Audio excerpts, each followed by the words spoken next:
Merci de m'accueillir ce matin pour la prédication de la parole de Dieu. Je désirais ce matin faire une réflexion suite à un livre de Christophe Payat que je lisais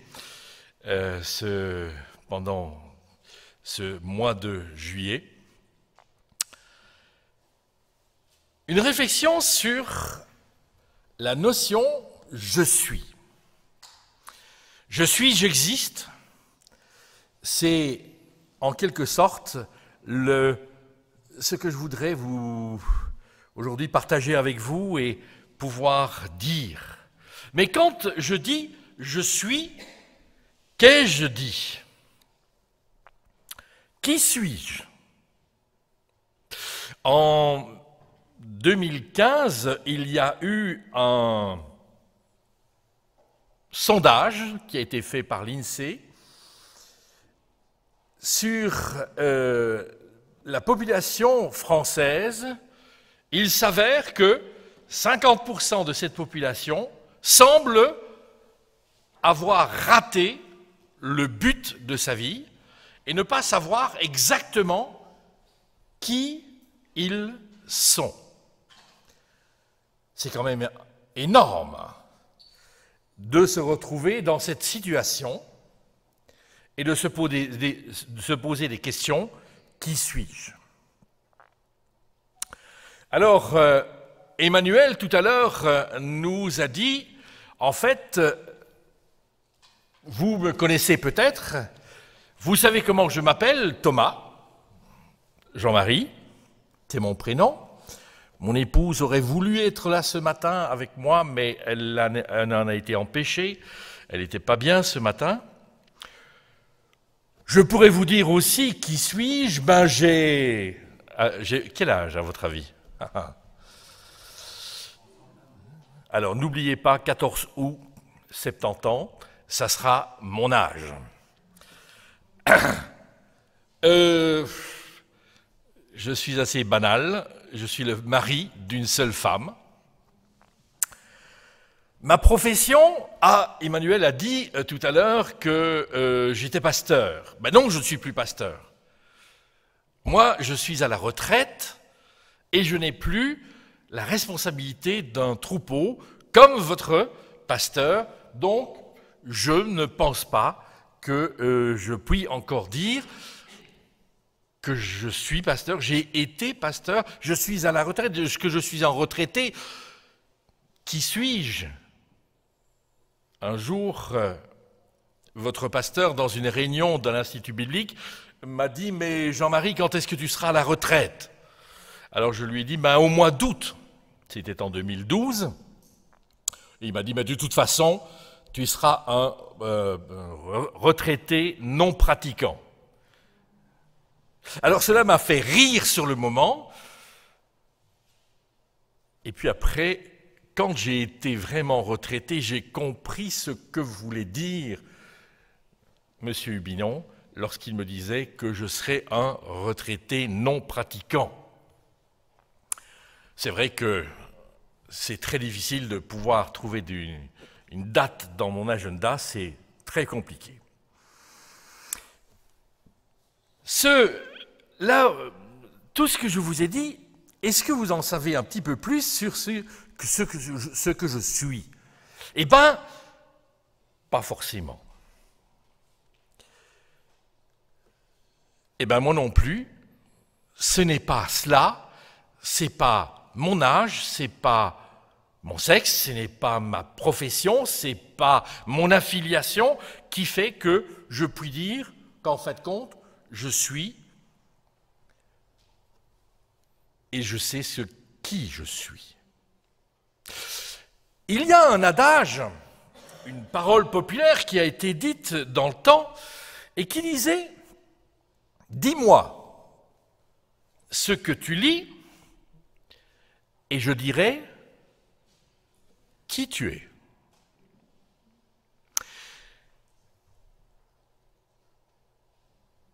Êtes-vous sûr que vous allez pouvoir me dire qui je suis ? Car en fait, si vous regardez dans ma bibliothèque, à moins que vous ne comptiez le nombre de livres, vous verrez qu'il y a dans une partie où il y a la philosophie, vous verrez qu'il y a Nietzsche, pas tout à fait chrétien, il y a Marx, il y a Engels, assez problématique. Dans une autre partie de ma bibliothèque, vous verrez qu'il y a Freud, il y a Jung, il y a Lacan. Wow, c'est pas forcément cela qui vous dira qui je suis. Ah oui, si vous regardez les commentaires bibliques, là vous en rencontrez un petit peu plus que les autres. Mais donc, en fait, est-ce que c'est vraiment un meilleur moyen de savoir qui nous sommes? Au fond, où trouver notre identité? Nous sommes tous à la recherche de notre identité. Nous avons tous besoin de savoir qui nous sommes. Nous avons tous besoin de sentir que nous valons quelque chose. Combien de personnes disent « mais en fait, je ne sais pas ce que je vaux, je ne vaux rien, est-ce que je suis important pour quelqu'un ?» Nous nous demandons ce qui peut nous donner cette valeur. Certes, il y a la parole que l'on reçoit dès son plus jeune âge, lorsque l'on a grandi dans une famille aimante, mais si on n'a pas eu cette famille aimante, qu'est-ce que je vaux ?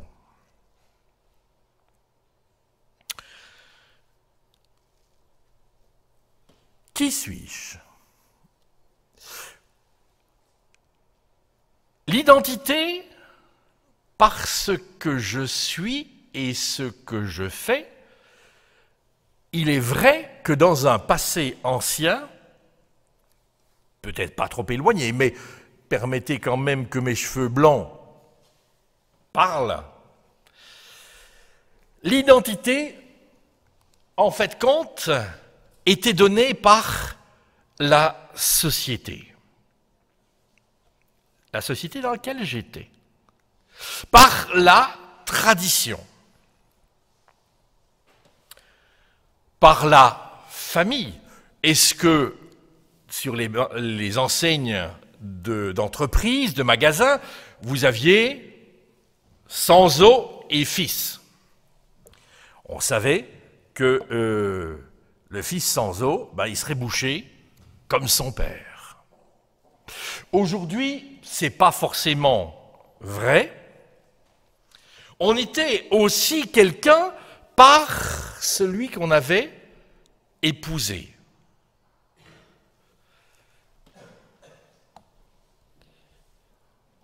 En fait, cette structure de société était une structure dans laquelle on entrait,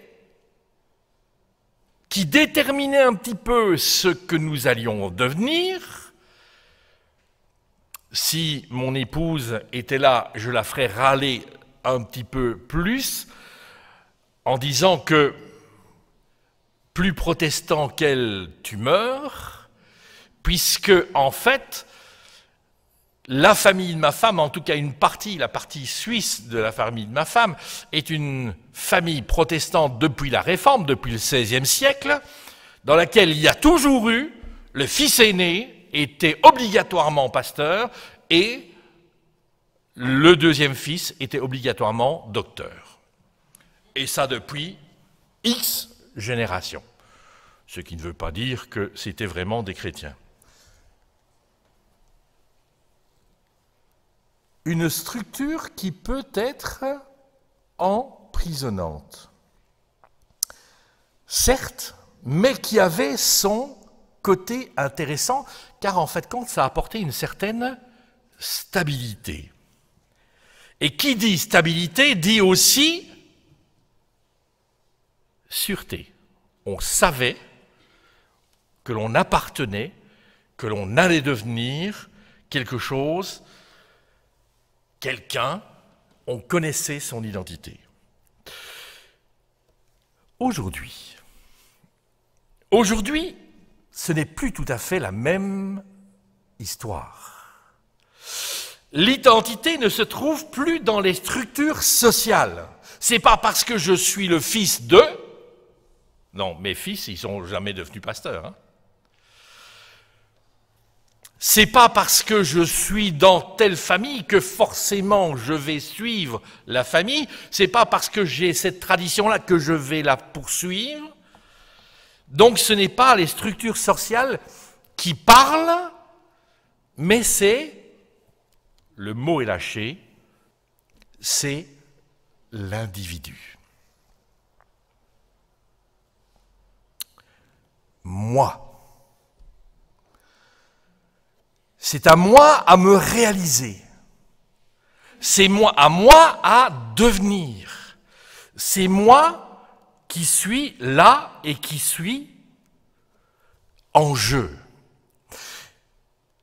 Alors, est-ce que c'est pour cela qu'en fin de compte,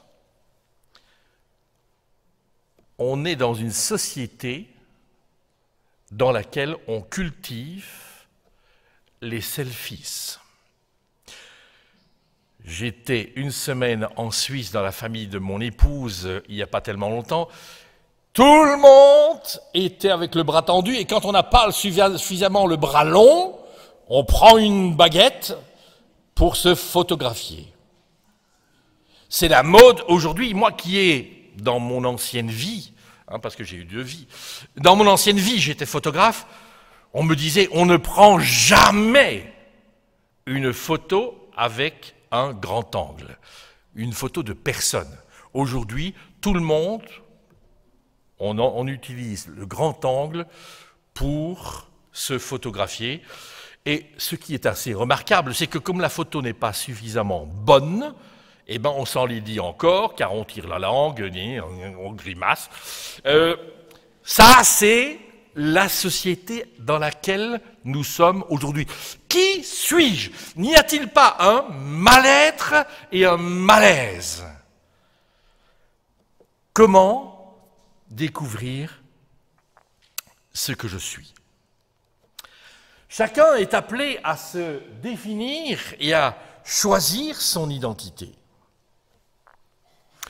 Et quelqu'un a écrit une phrase qui a retenu mon attention.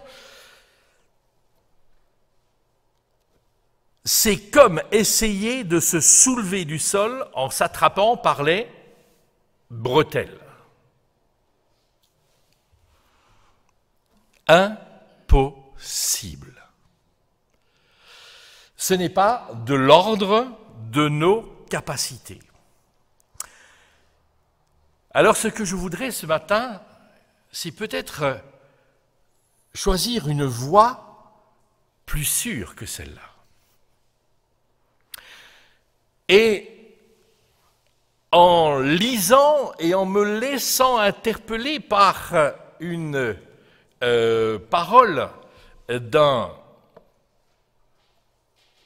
théologien qui est un fils spirituel de John Stott, Christopher White, il dit ceci: au lieu de mettre l'homme au centre, ce que l'on appelle donc un anthropocentrisme,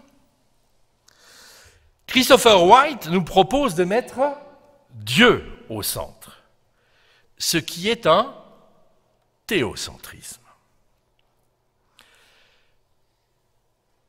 Cela veut dire quoi? Eh bien, en fait, dans toute la théologie de White, il nous dit toujours « laissez-vous inspirer par l'exemple que donne Jésus et ce que nous suggère l'Écriture sainte. » Qui suis-je? Jésus. S'il faut que je suive son exemple et que je me pose la question à savoir comment a-t-il su qui il était?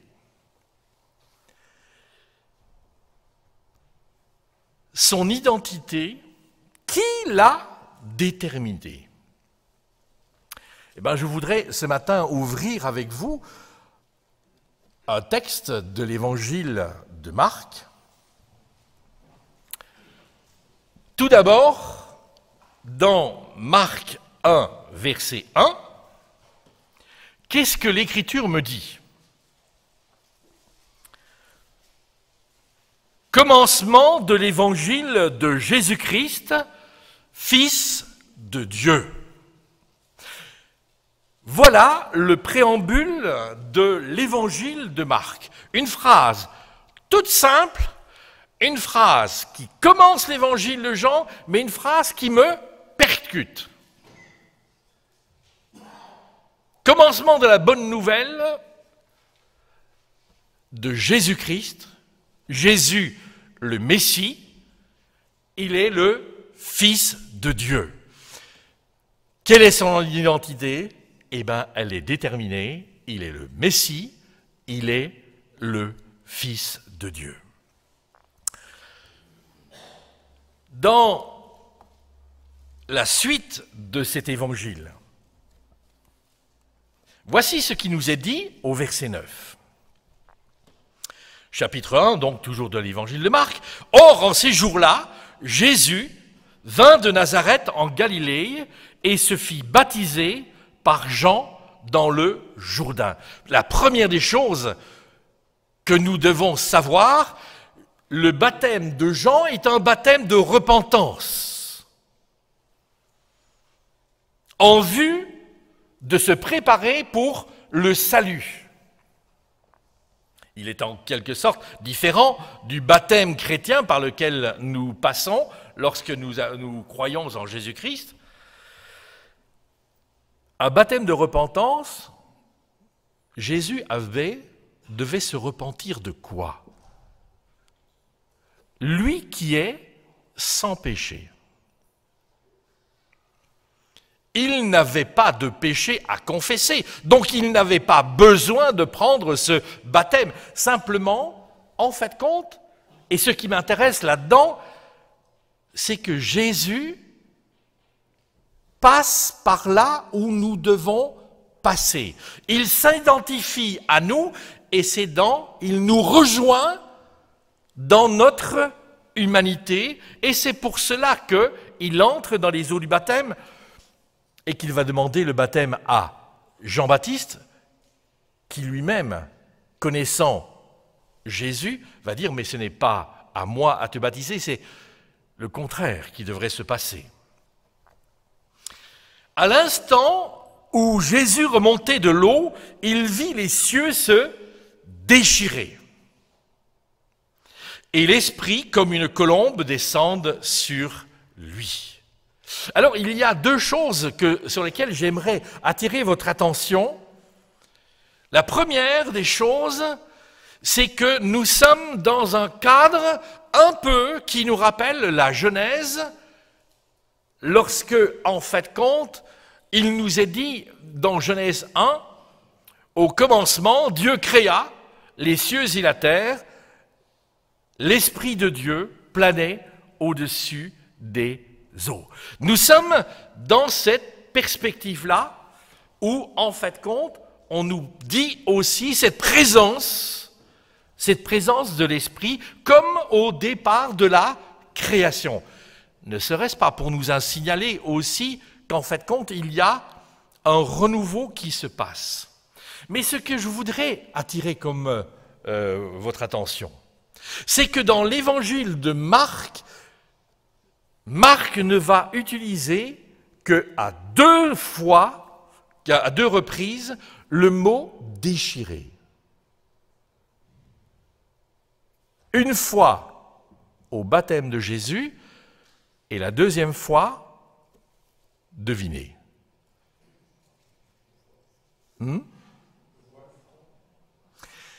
Alors, en fait compte, on est effectivement au temps et au moment de la croix et de la crucifixion. Et là, je voudrais attirer votre attention sur cela. C'est qu'en fait compte, bien souvent, nous lisons ce début de l'Évangile en nous disant que c'est une belle histoire, mais c'est une histoire qui a déjà un contenu. Et un contenu qui nous rapporte à la croix, à la crucifixion, à la mort de Jésus.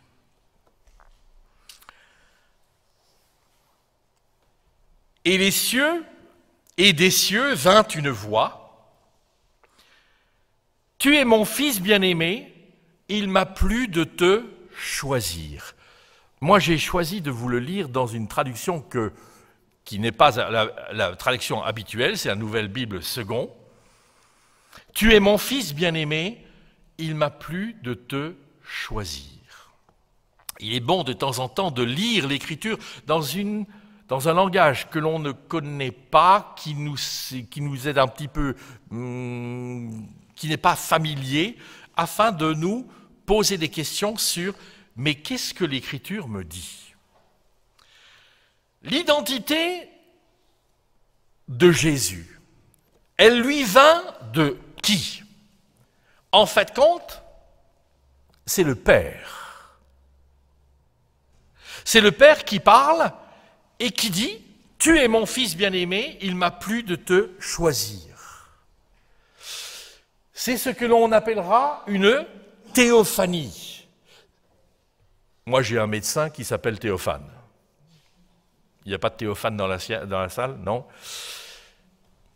Théophanie, une manifestation de Dieu. Dieu se manifeste au moment du baptême, il parle, mais dans l'évangile de Marc, ce n'est pas une révélation qu'il fait. Car en fait compte, il semble dans l'évangile de Marc que les autres ne l'entendent pas. La seule personne qui semble l'entendre et qui le rapporte, c'est Jésus lui-même. Et donc, en fait, ce n'est pas une révélation que Jésus reçoit, c'est une confirmation de qui il est et de ce que son identité comporte. Et donc, en fait compte, son identité va être suivie d'une action. Car, c'est ce que nous allons découvrir dans le texte, que tu es mon fils bien-aimé, il m'a plu de te choisir. Confirmation de qui il est bien le Fils. C'est un mot que l'on retrouve dans l'Écriture, dans l'Ancien Testament. C'est un mot que l'on retrouve à certains moments dans l'Écriture, mais c'est un mot qui ne signale jamais une relation étroite entre les deux personnes. Ainsi, on va le retrouver dans ce mot, dans le psaume, chapitre 2, verset 7. « Je vais proclamer le décret du Seigneur, il m'a dit, tu es mon fils, c'est moi qui t'ai engendré aujourd'hui. » De ce psaume 2, verset 7, sachons d'abord qui est celui qui reçoit cette révélation. Tu es mon fils, c'est qui? C'est David. C'est le roi David qui reçoit cette révélation de Dieu. Tu es mon fils. C'est moi qui t'ai engendré. Est-ce que Jésus a été engendré? Non. Il était au début et au commencement. Et donc, il faut faire attention à ce que nous disons pour ne pas donner la possibilité aux témoins de Jéhovah de dire, vous voyez, en fait compte, il n'était pas de condition divine. Ce psaume nous parle de David. Fils, Fils de Dieu est un titre qui n'est pas seulement donné à David, c'est aussi un titre qui se retrouve dans le livre de Job, au chapitre 1 et au verset 6. Tout comme d'ailleurs à Job et à David et à d'autres personnes.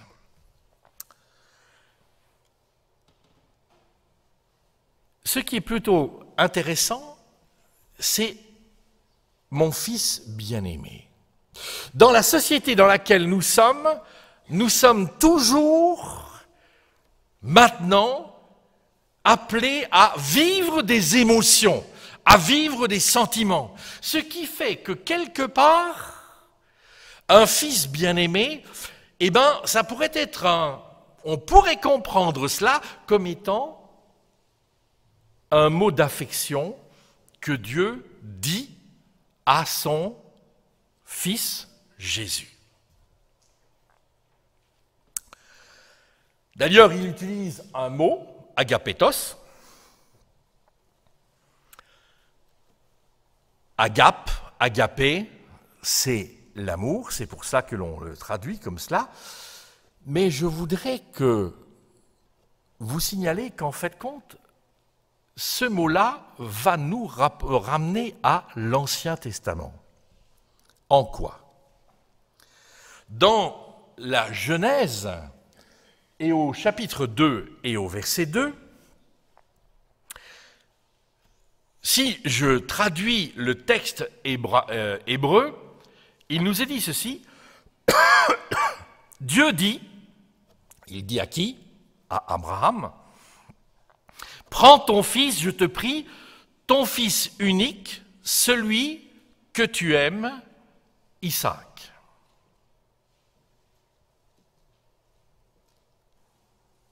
Il y a quelque chose qui est assez étonnant et qui doit nous interpeller, car en fait compte, est-ce qu'Abraham n'a qu'un seul fils? Il y a déjà un problème, parce que ça serait oublier Ismaël, qui est aussi fils d'Abraham. Peut-être pas fils de Sarah, mais fils d'Abraham. Pourquoi est-ce que l'Écriture parle d'unique?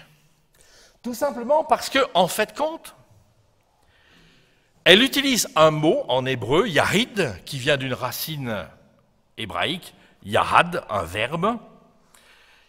Et ce verbe, il nous dit quoi? Unir, joint, être uni.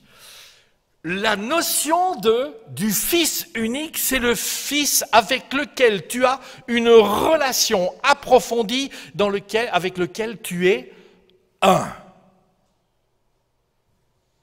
Alors ne pensez pas que c'est le seul fils, mais en tout cas c'est le fils avec qui Abraham avait une relation unique, une relation d'être un avec.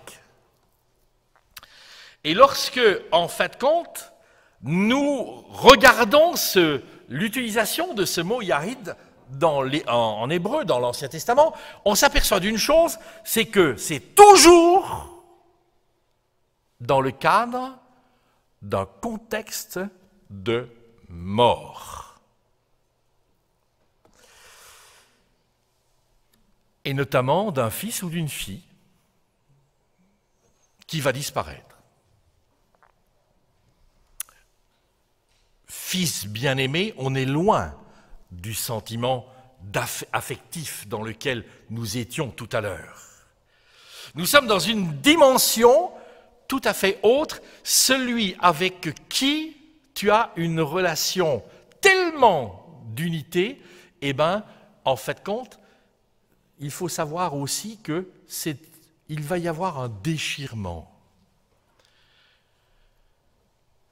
Ce qui fait que lorsque l'on a traduit, au IIe siècle, avant Jésus-Christ, les rabbins ont traduit le texte hébreu en grec, ils ont écrit, donc dans la traduction des Septante, « Prends, lui dit Dieu, ton enfant, ton fils chéri, ton Isaac. »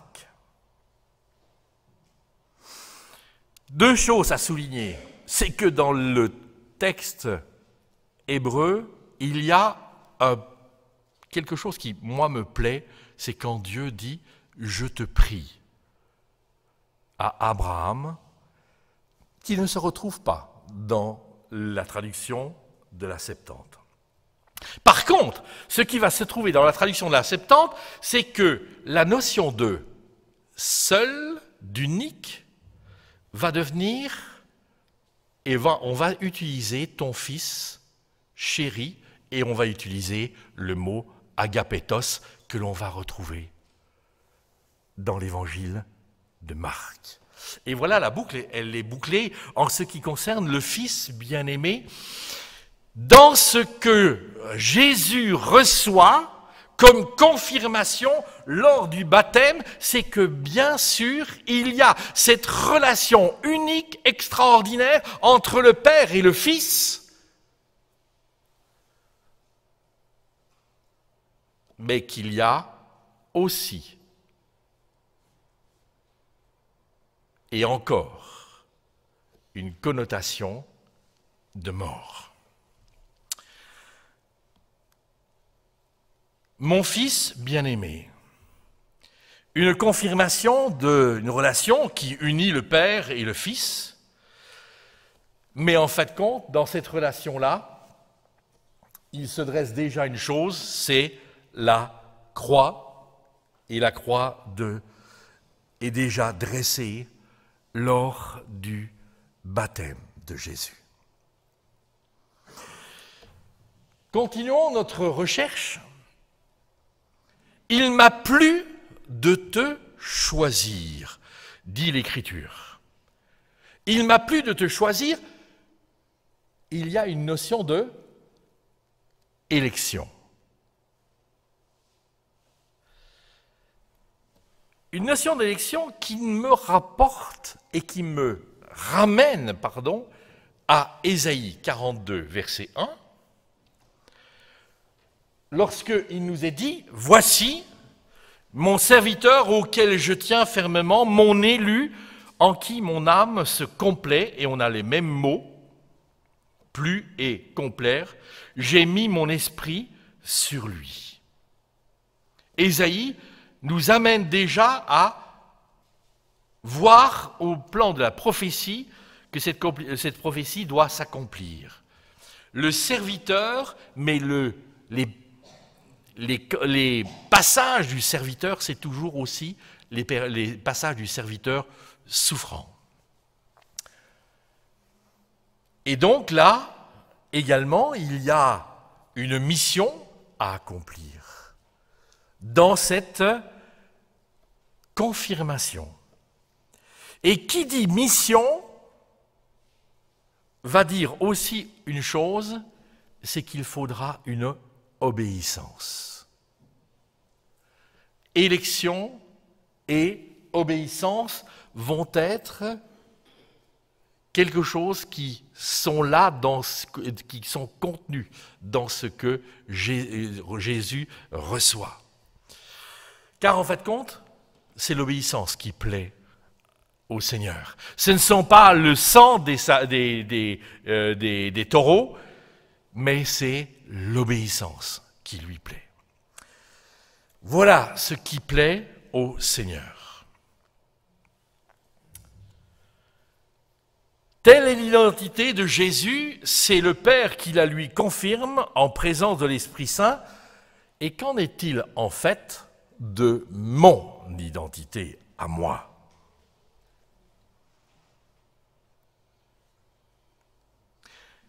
Eh bien, tout simplement, ce que Jésus a eu confirmation au jour de son baptême doit être aussi pour nous une confirmation. Car en fait, si nous regardons Romains chapitre 8, verset 13 et suivant, il nous est dit ceci, « Si vous vivez selon la chair, vous mourrez, mais si par l'esprit vous faites mourir les actions du corps, vous vivrez. Car tous ceux qui sont conduits par l'esprit de Dieu sont fils de Dieu, Et vous n'avez point reçu un esprit de servitude pour être encore dans la crainte, vous avez reçu un esprit d'adoption par lequel nous crions « Abba, Père ».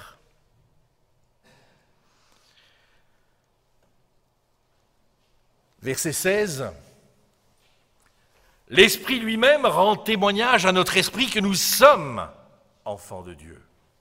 Or, si nous sommes enfants de Dieu, nous sommes aussi héritiers de Dieu et co-héritiers de Christ, si toutefois nous souffrons avec lui afin d'être glorifiés avec lui. Frères et sœurs, combien de fois dans mon ministère pastoral ai-je entendu cette phrase ? Mais pourquoi à moi, Seigneur? Pourquoi est-ce que cela m'arrive à moi, qui ai toujours été ton enfant? Pourquoi est-ce que je passe par le creux de l'épreuve, dans le creuset du fondeur? Pourquoi suis-je malade? Pourquoi suis-je atteint par la souffrance? Combien de fois dans mon ministère pastoral ai-je entendu ce genre de prière? Seigneur, nous prions pour ton serviteur. Lui qui t'a toujours servi fidèlement, nous te prions de le guérir. Ça veut dire quoi? Ça veut dire quoi cette prière? Tu lui dois une guérison parce qu'il a été fidèle?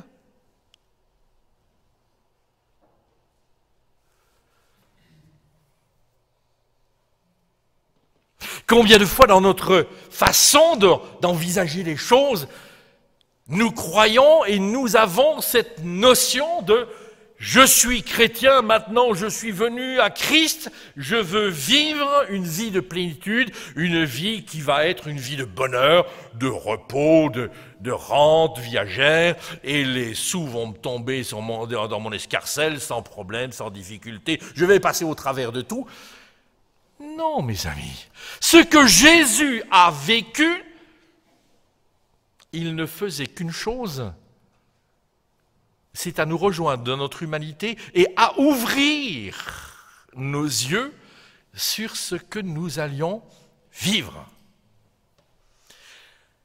Passer par la repentance, nous qui sommes pécheurs, cela est un devoir. Croire que Jésus a payé le prix de notre péché, ça c'est notre foi. Recevoir le pardon pour nos péchés. Être au clair sur une chose que Samuel Liberec un jour m'a fait comprendre. Excusez-moi, mais même les pasteurs, ils ne comprennent pas toujours tout. Samuel Liberec disait, mais au fond, il aurait pu simplement effacer l'ardoise de tous mes péchés. J'aurais eu le pardon, mais dit Samuel, il n'y a pas que le pardon, Dieu ajoute la grâce de la vie. La croix me rappelle que c'est Jésus qui a pris mon péché. Mais je sais aujourd'hui que non seulement mon péché est effacé, il est ôté, mais Dieu m'a accordé la vie par son Esprit Saint. Et aujourd'hui, je sais que mon espérance est une espérance vivante parce que Christ ressuscité, je ressusciterai avec lui. Quand bien même sur cette terre, il me faut encore passer par des temps de difficultés, par des temps de problèmes, par des temps d'épreuves, nul ne m'ôtera la pensée de l'éternité. Nul teigne, ni nul rouille ne pourra atteindre mon héritage qui est la vie éternelle. Est-ce que mon frère, ma sœur, toi qui es ici, tu as cette assurance, l'assurance de ton salut?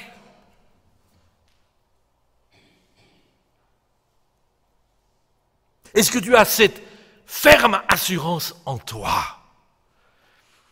Parce que tu es sûr de qui tu es. Je ne suis pas fils de Dieu parce que je m'appelle Jean-Marie Thomas, je suis fils de Dieu parce que Dieu m'a adopté en son Fils.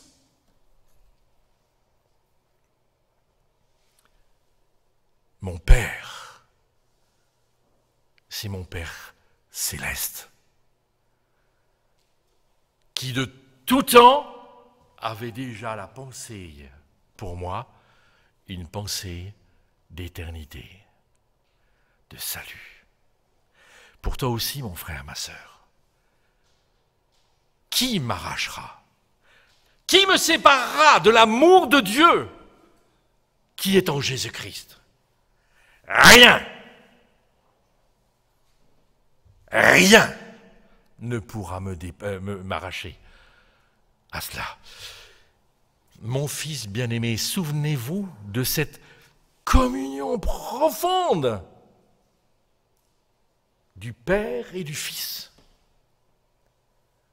Alors mon frère, ma sœur, choisis aujourd'hui de rester dans cette communion profonde, de revenir dans cette communion profonde, de revenir vers celui qui te tend les bras.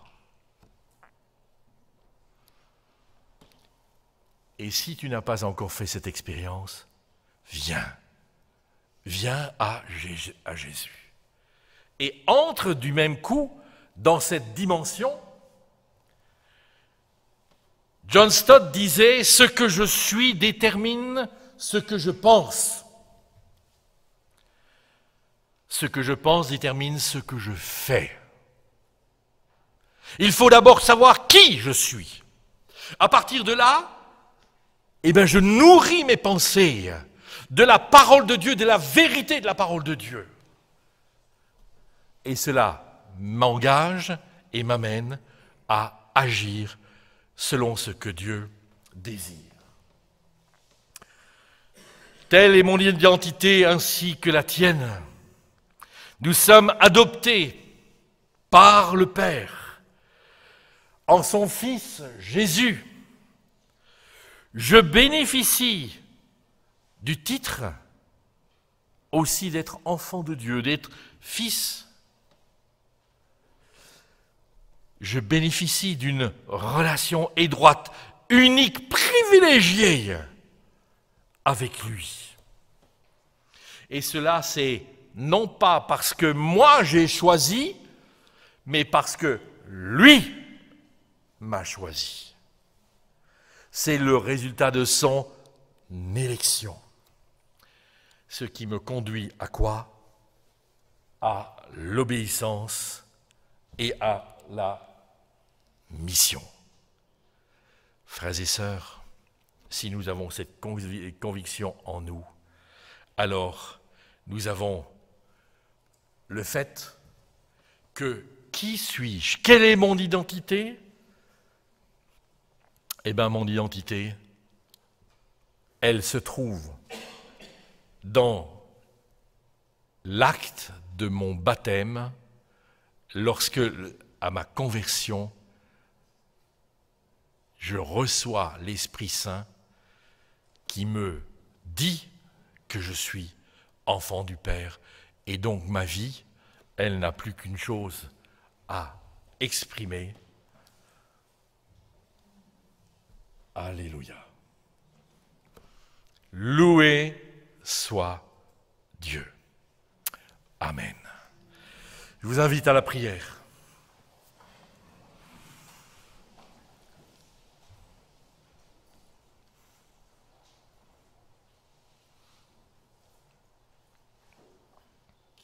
Père, nous voici devant toi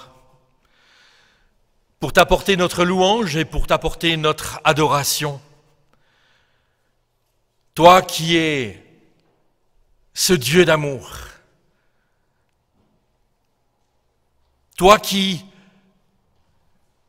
nous as adoptés en ton Fils Jésus.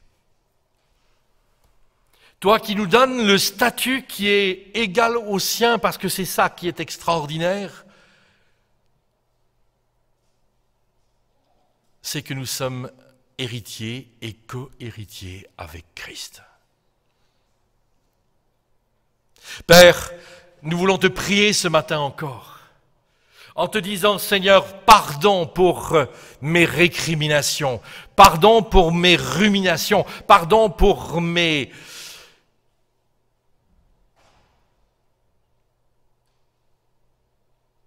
Chaque fois que je dis, pourquoi cela m'arrive-t-il à moi ?